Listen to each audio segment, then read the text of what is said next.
अगर आप power sector में अगला मल्टीबैगर ढूंढ रहे हैं तो इस वीडियो को मिस मत करना। इरेडा कंपनी का परिचय। इरेडा की स्थापना 1987 में हुई थी और यह एक सरकारी नवरत्न एनबीएफसी कंपनी है। कंपनी नवीन और नवीकरणीय ऊर्जा मंत्रालय के तहत कार्य करती है। यह देश की सबसे बड़ी ग्रीन फाइनेंसिंग एनबीएफसी है। Business model. यह एक नॉन डिपॉजिट एनबीएफसी है, जनता से डिपॉजिट नहीं ले सकती। Green energy projects, solar, wind, hydro, biomass etcetera को लोन देने के लिए बनी है। कंपनी को नवरत्न स्टेटस प्राप्त है, इसलिए फंडिंग में आसानी।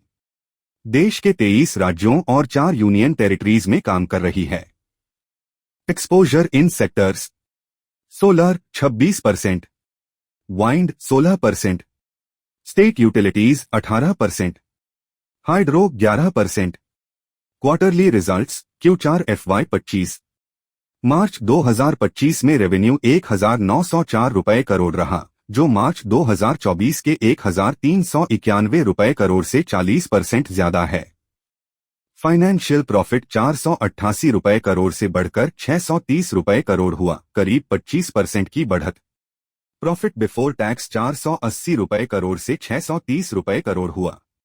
प्रॉफिट आफ्टर टैक्स 337 रुपए करोड़ से बढ़कर 520 रुपए करोड़, करीब 50% की बढ़त।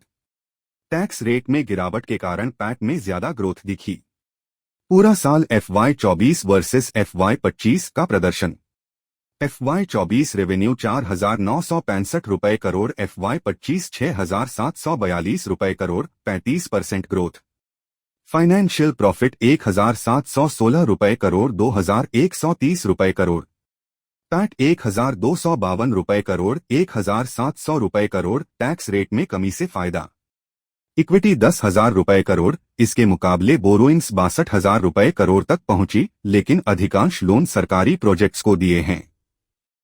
कंपनी के वित्तीय प्रदर्शन की मुख्य बातें। नेट इंटरेस्ट इनकम में 57% की ग्रोथ। प्रॉफिट में 49% की बढ़ोतरी। एसेट क्वालिटी में सुधार, एनपीए में गिरावट।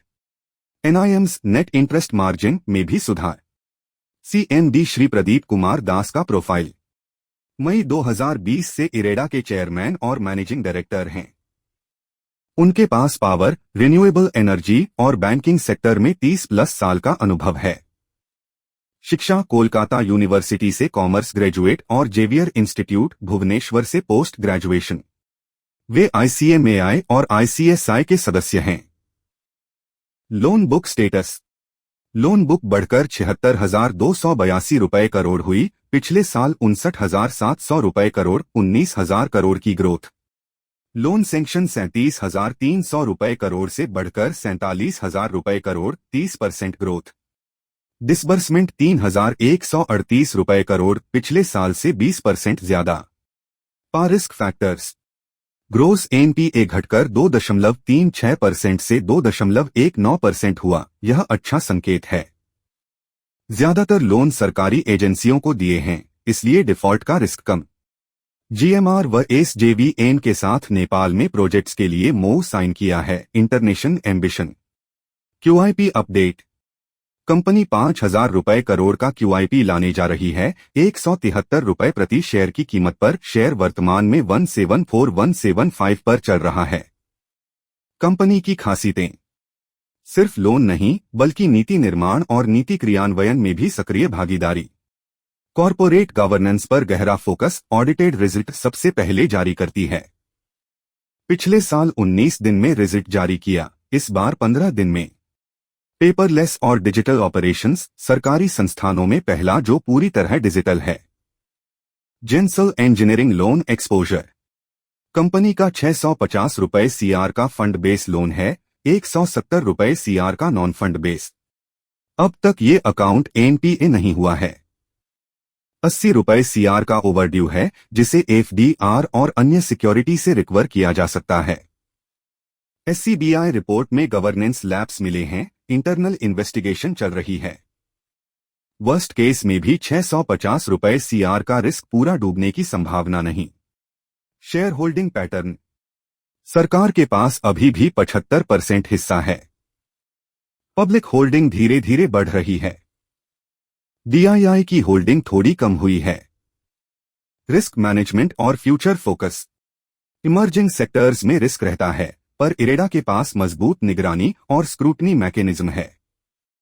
रिस्क को समय रहते पहचान कर मिटिगेट करने की क्षमता। अब डिसबर्समेंट से ज्यादा गवर्नेंस पर ध्यान दिया जा रहा है। कंपनी ई गवर्नेंस और डिजिटाइजेशन को तेजी से लागू कर रही है। टेक्निकल्स। शेयर का प्रमुख सपोर्ट 138 रुपए पर है। यदि 184 रुपए ब्रेक हो गया तो अगला टारगेट 235 रुपए और फिर 310 रुपए हो सकता है। लॉन्ग टर्म इन्वेस्टमेंट के लिए बेहतर, लेकिन शॉर्ट टर्म में बड़ी ग्रोथ की उम्मीद नहीं करनी चाहिए। Fresh entry averaging. Fresh entry ली जा सकती है, रिस्क रिवॉर्ड फेवर में है। स्टॉप लॉस 140 रुपए रखा जा सकता है। संभावित टारगेट 230 रुपए, 260 रुपए और 300 रुपए मिड से लॉन्ग टर्म के लिए। कंपेरिजन। इरेडा को IRFC, IFCI जैसे फाइनेंस कंपनियों से कंपेयर किया गया है। इन सब में NPA की स्थिति और PE रेशियो महत्वपूर्ण फैक्टर हैं। निष्कर्ष। कंपनी की फाइनेंशियल और बिजनेस पोजीशन मजबूत है। सेक्टर फोकस्ड NBFC होने के कारण सरकारी और रिन्यूएबल प्रोजेक्ट्स पर बड़ा दाव है। अमरकबर एंथनी की तिकड़ी PFC, REC, इरेडा में यह भी एक मजबूत दावेदार है। वीडियो क्रिएटर खुद इरेडा में थोड़े बहुत इन्वेस्टेड हैं, डिस्क्लेमर दिया गया है। कंक्लूजन। वीडियो में किसी भी स्टॉक के लिए बाय सेल रिकमेंडेशन नहीं दिया गया है। सभी जानकारियां एजुकेशनल पर्पस के लिए हैं। वीडियो पसंद आया हो तो लाइक करें, चैनल को सब्सक्राइब करें।